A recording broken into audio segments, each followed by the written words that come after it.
Bismillahirrahmanirrahim. Assalamualaikum warahmatullahi wabarakatuh. Alhamdulillahirrabbilalamin. Allahumma salli ala Sayyidina Muhammadin wa ala alihi wa sahbihi wa salim ajmain. Alhamdulillah, kami dari Yayasan Rubatul Khairat Kota Ternate di bawah pimpinan Al-Habib Abdurrahman bin Kamil As-Sadaf. Sementara ini kami lagi membangun gedung pondok pesantren Rubatul Khairat Madrasah Al-Ulya yang sementara dibangun, ya. Gedung lantai 3. Kami sangat membutuhkan dana infak dan sedekah dari jamaah bapak-bapak dan ibu-ibu. Bagi yang mau berinfak untuk melanjutkan pembangunan gedung pondok pesantren, bisa ditransfer di rekening Bank Syariah Indonesia atas nama Yayasan Rubatul Khairat. Nomor rekening 72356395526. Terima kasih.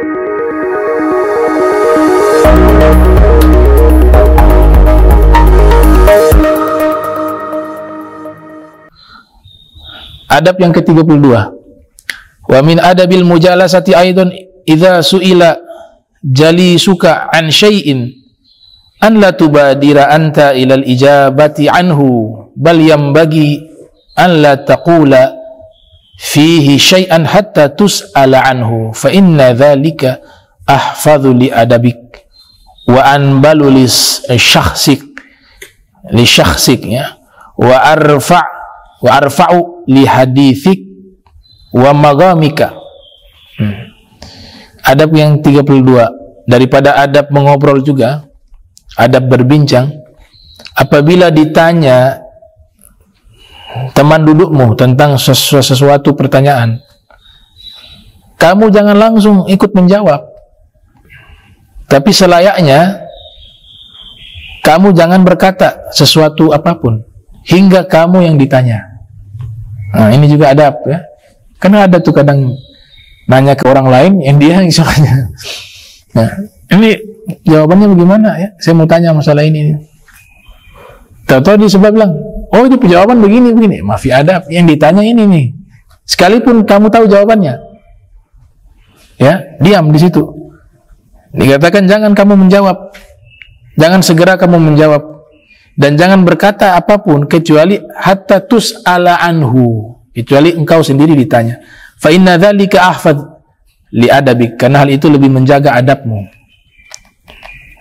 dan lebih cerdas bagi pribadimu dan lebih mulia untuk pembicaraanmu dan kedudukanmu.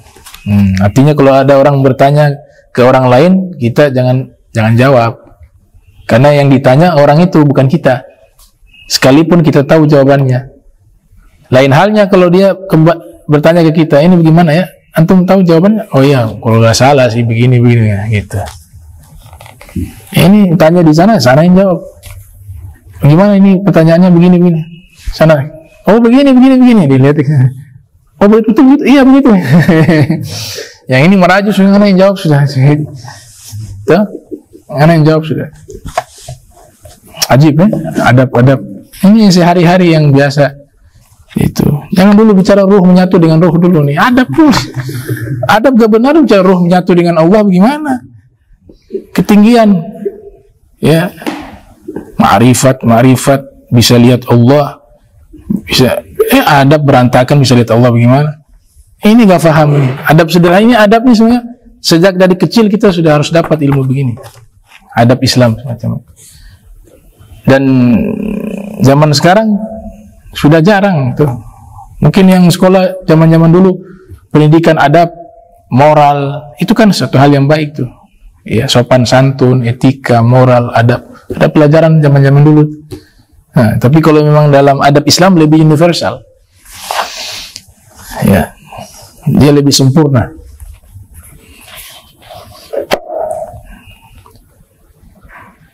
Haka at-tabi'u al-jalilu Mujahid ibnu Jabr qala li Luqman, qala Luqman li ibnihi iyyaka idza su'il ghairuka an takuna antal mujib ka'annaka asabta ghanimatan aw dhafirta bi'atiyatin fa innaka in fa'alta dhalika azraita bil mas'uli wa annafta as-sa'ila wa dalalta sufaha'a ala safahati hilmik wa su'i adabik. Berkata Imam Mujahid Ibnu Jabr, beliau berkata, beliau riwayatkan dari Sayyidina Luqman. Sayyidina Luqman berkata kepada anaknya, hindarilah kamu, iyaka, atau hati-hatilah engkau apabila ditanya satu pertanyaan kepada orang lain, kamu yang jawab. Kata beliau begitu. Hati-hati wahai anakku, jangan sampai ketika ada orang lain bertanya, ada orang bertanya kepada orang lain, bukan bertanya kepadamu, tapi yang jawab kamu. Kamu harus hati-hati, itu akhlak yang tidak baik. Seakan-akan kamu mendapatkan harta atau kamu mendapatkan satu pemberian yang berharga, maka sesungguhnya jika kamu melakukan hal itu, kamu telah merendahkan orang yang ditanya. Itu yang pertama. Seakan-akan yang ditanya ini ya nggak paham dia. Tuh, ditanya ke fulan, ya fulan, antum paham tidak begini-begini? Tiba-tiba dia jawab, oh jawabannya begini-begini. Itu secara tidak langsung dia menganggap orang yang ditanya itu tidak mampu menjawab. Dia sudah merendahkan orang itu, sudah tidak menghormati orang itu. Makanya di sini dikatakan azraita, kau telah merendahkan bil mas'uli, kepada orang yang ditanya. Kalau kamu yang menjawab pertanyaan tersebut padahal kamu tidak ditanya. Wa annafta asailah, dan kamu membuat jengkel orang yang bertanya. Yang bertanya juga jengkel. Karena tanya dia, yang jawab dia terus. Ini siapa, tidak kenal lagi. Apalagi terkenal, lebih parah lagi itu. Tahu-tahu datang baru kenal, tanya jawab lagi, bicara lagi. Ini baru kenal. Siapa ini? Ini itu siapa tuh? Saya juga baru tahu nih. Ini baru hari ini baru datang.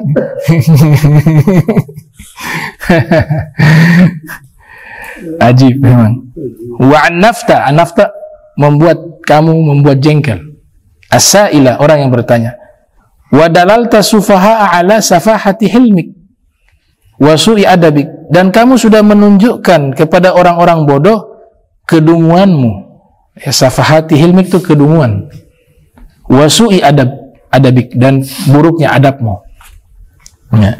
Qala Syekh Ibnu Battah al-Muhaddits al-Faqih al-Hambali, kuntu 'inda al-Imam Abi Umar Az-Zahid al-Hafiz al-Lama Lugawi Muhammad ibn Abdul Wahid al-Baghdadi al-Mulakkab Gulamu Tha'lab. Ya.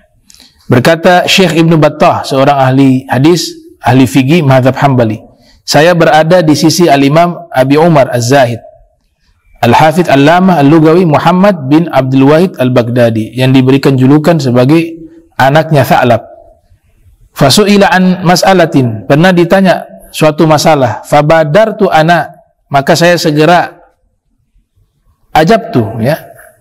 Fabadartu ana fa'ajabtu as-sa'il, maka saya segera menjawab pertanyaan orang yang bertanya, padahal tidak ditanyakan pada beliau.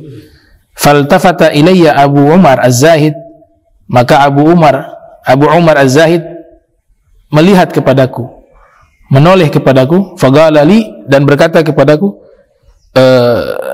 ta'rifu fuduliyati al-muntaqibati, ya. Ta'rifu al-fuduliyati al-muntaqibati, yakni anta fuduli fa akhjalani. Kemudian Syekh Abu Umar melihat padaku dan berkata padaku, kamu tahu tidak, kamu itu sudah fudul dan kamu sudah mempermalukan diriku. Kata syekhnya begitu. Adab yang ke-33, wa kalimah wajiza ilal ukhti al-muslimati, ini pembahasannya ke perempuan. Nah, beliau khitabnya ini kepada perempuan, kepada muslimah atau mukminah. Wal aziza al mu'mina idza aradti ziyarat ahlika aw ba'da sadiqatika al mu'minati fara'i ikhtiyar al yaumi wal waqt al mulaim li ziyarati bad'an wa intihaan, fahunak awqat tahsunu fiha az-ziyarah. Ini bab ini sudah kita bahas sebelumnya, jadi saya keselewat saja ya. Artinya tentang kalau mau datang bertamu sesuaikan waktu dan seterusnya, kan sudah dibahas gitu. Cuma ini beliau khitabnya kepada perempuan. Wal yakun sya'naki. Wal yakun sya'nuki ya. Wal yakun sya'nuki fi ziyarati sya'na zillil latif khafif al-muhabbab la ithqala wala imlala wala fudula wala tatwila wa innama hiya ziyaratu silah wa suqiya sadaqah aw garabah sadaqatin aw garabatin fatuhabbu asilah idza kanat qasiratan latifatan wa tustathqalu idza kanat tawilatan mumillah wa tatanaqalu fiha al-ahadith wal musamarah minal ghali lirrahis. Nah, ini penting nih. Jadi kata beliau, kalau kamu berkunjung, bertamu atau bertemu orang dalam ziarah, ya maka pertemuan itu jangan terlalu lama, ringkaskan. Zur gibban tazdad hubbah, ya, fi riwayah. Kunjungilah sesaat-sesaat agar menumbuhkan rasa cinta. Ya.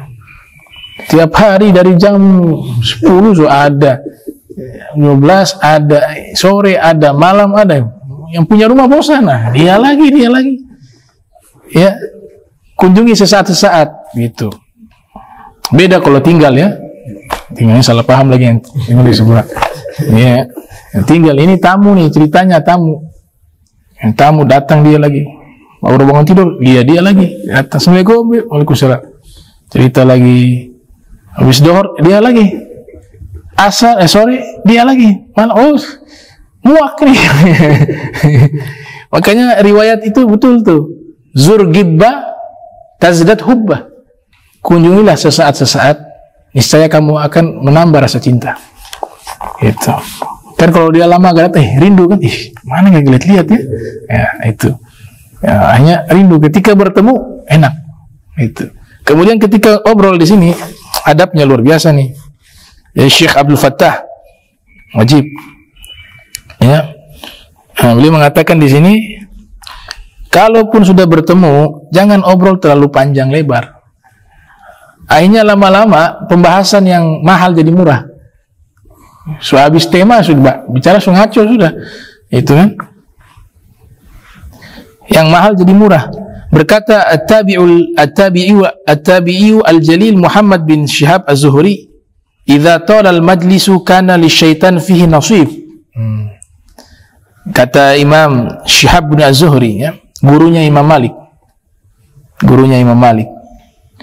Beliau mengatakan kalau majlis obrolan terlampau lama, maka syaitan ambil bagian di dalamnya.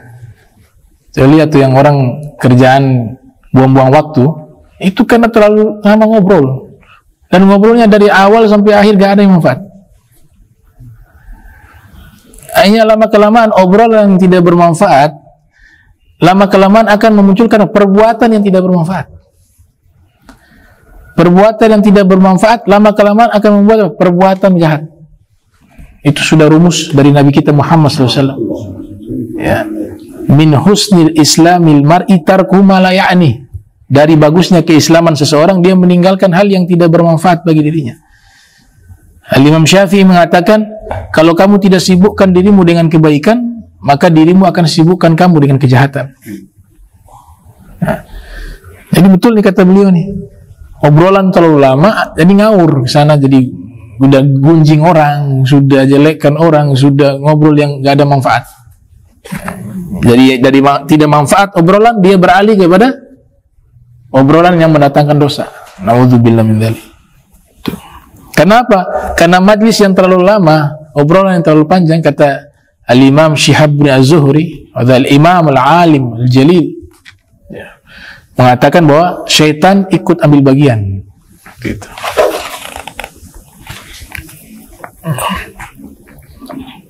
Wal yakun hadithuka fi ziyarati kulluh au julluh fima yanfa' au yufid ba'idan anil ghibah wan namimah wal lagwi wal hura'i famat yattasi'ul waqt 'inda al muslimati al akila lidzalika. Nah, hendaklah obrolan kamu itu ketika kamu berkunjung, seluruhnya atau sebagiannya, itu semua obrolan kamu itu ada manfaat di situ. Fima yanfa' au yufid, sesuatu yang bermanfaat atau memberikan faedah. Jauh daripada gunjing, ba'idan anil ghibah. Ada kan ngobrol tuh, mereka ngobrol itu hanya untuk jelekkan orang, ghibah. Ada satu bilang, saya gak ikut ngobrol, cuma saya ada di situ dengar. Ya sama sudah. Coba kalau gak ada orang dengar, gak ada yang ngobrol. Kamu ada di situ dengar, pendengar baik, makanya dia obrolnya tambah panjang tentang ghibah. Ya, Imam Ghazali mengatakan apa? Yang mendengar termasuk salah satu orang yang menggibah. Ya, ikut serta. Itu acara gosip itu. Acara gosip yang gibah-gibah orang itu, buka aib orang sana sini itu. Nah, itu yang dipikir yang buat itu dosa, yang buat jelas dosa. Tapi yang nonton juga dosa. Kenapa acara itu ramai? Karena penontonnya banyak. Itu juga sama. Gitu. Coba kalau yang orang ini gak ada yang nonton, gak ada yang mau dengar, tutup gitu. Makanya Imam Ghazali sudah mengatakan jauh-jauh hari bahwa innal mustami'ah ahadu al-muktabain, atau kama qala ya. Innal mustami'ah ahadul muktabain. Sesungguhnya orang yang mendengar ghibah, dia termasuk salah satu orang yang menggibah. Kalau hanya dua orang begini, satu ini datang mau ghibah nih, makanya kalau ada orang begitu kita langsung stop, sudah jangan cerita orang begitu. Gitu, nggak ada manfaat. Itu. Dan orang kalau menggibah itu yang untung yang digibah. Kita memfitnah orang, yang untung orang yang difitnah. Kenapa? Karena pahala kita transfer ke dia secara cuma-cuma. Tuh. Sudah pahala kita ditransfer ke dia, dosa masuk ke kita. Jadi pahalanya, kebaikan kita hilang, masuknya dosa. Nah, begitu. Makanya Imam Hasan al-Basri, seorang tabi'in, ketika itu ada yang datang bilang, wahai Imam, kamu digunjing oleh Fulan bin Fulan, digibah oleh Fulan bin Fulan, sebut namanya. Ini yang pertama, orang ini mafi adab. Ya. Sekalipun dia pernah mendengar orang itu mengunjing, gak perlu kau sampaikan ke orangnya. Masuk ke bab apa? Adu domba. Gak perlu. Jangan bawa berita-berita buruk ke saya hingga hati saya terkotori. Hati saya sediakan hanya untuk Allah wa Rasul. Sediakan untuk mendengar firman Allah, gaul ulama, dan hal-hal yang baik. Itu. Sekalipun saya tahu gak ada manfaat. Apa manfaatnya saya tahu orang itu menggibah saya? Gak ada manfaat. Yang ada malahan apa? Hati saya jadi sumpek. Yang ada malahan apa? Ini jadi wasilah membuat orang bermusuhan. Gitu. Sekiranya saya tidak tahu orang itu mengunjing saya akan berbuat baik sama dia. Hati saya tidak bermasalah dengan dia. Walaupun dia mengunjing saya, gak ada rugi. Itu. Makanya Imam Hasan al-Basri, waktu ada yang mengabarkan, itu Fulan menggunjing kamu begini, sudah. Imam Hasan punya magom sudah tinggi ya. Beliau beli hadiah. Datang ke rumah orang yang menggunjing kepada beliau. Assalamualaikum warahmatullahi wabarakatuh. Kaget dia nih, Imam Hasan Basri. Silakan masuk. Ada apa nih? Saya mau kasih hadiah karena antum sudah berbuat baik pada saya. Maksudnya bagaimana? Iya. Karena tiap hari antum kirim pahala antum ke saya. Dan Nabi mengatakan, kalau ada orang berbuat baik kepada saya atau kepada orang berbaik kepada kamu wajib membalas kebaikannya. Makanya ini saya kasih hadiah karena saya mau balas kebaikan kamu. Itu. Jadi beliau menganggap gunjingan itu kebaikan karena kan dia transfer pahala. Itu kan kebaikan. Makanya Syekh Abu Habib Sya'rani mengatakan, seandainya dosa ghibah ini yang dimana orang yang menggunjing itu nanti mengirimkan pahalanya kepada orang yang digunjing, itu lebih baik saya gunjing orang tua saya yang sudah meninggal, sehingga pahala saya sampai kepada mereka. Harusnya saya gunjing saya punya orang tua agar pahala saya sampai kepada mereka. Itu artinya apa? Artinya beliau bukan maksudnya mengajarkan kita gunjing orang tua kita, tidak. Artinya orang yang digunjing itu gak perlu sedih. Karena apa? Karena kita dapat pahala mengalir secara cuma-cuma, begitu. Ya, apalagi sekarang ini yang serang habaib ini, tiap hari habaib dapat pahala. Lu pikir rugi nih? Habaib lagi tidur yang ini, yang malas ibadah misalnya tidur, dia dapat pahala tiap hari. Makin banyak yang menggunjing, makin banyak yang memfitnah, makin besar pahalanya. Itu. Nah, dia orang ini habis pahalanya, diganti dengan dosa, begitu. Nah, jadi ini masih anak-anak, level anak-anak tuh. Walaupun bicaranya sok-sok tinggi-tinggi, tapi adab gak ada, ya. Menggunjing, memfitnah, itu menandakan derajat mereka masih anak-anak, masih anak, gak perlu ditanggapi. Ya, nanti meninggal semua ada pertanggungjawab. Orang yang punya nasab ada tanggung jawabnya. Orang yang menuduh juga ada tanggung jawabnya. Itu bukan urusan kita. Urusan kita berbuat baik.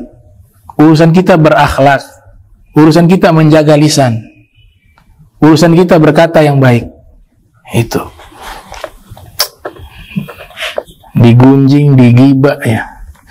Imam Syafi'i pernah dibilang ada yang memfitnah, ada yang menggunjing. Imam Syafi'i jawab dengan syair, terjemahannya kurang lebih bahwa Allah tidak selamat dari lisan manusia.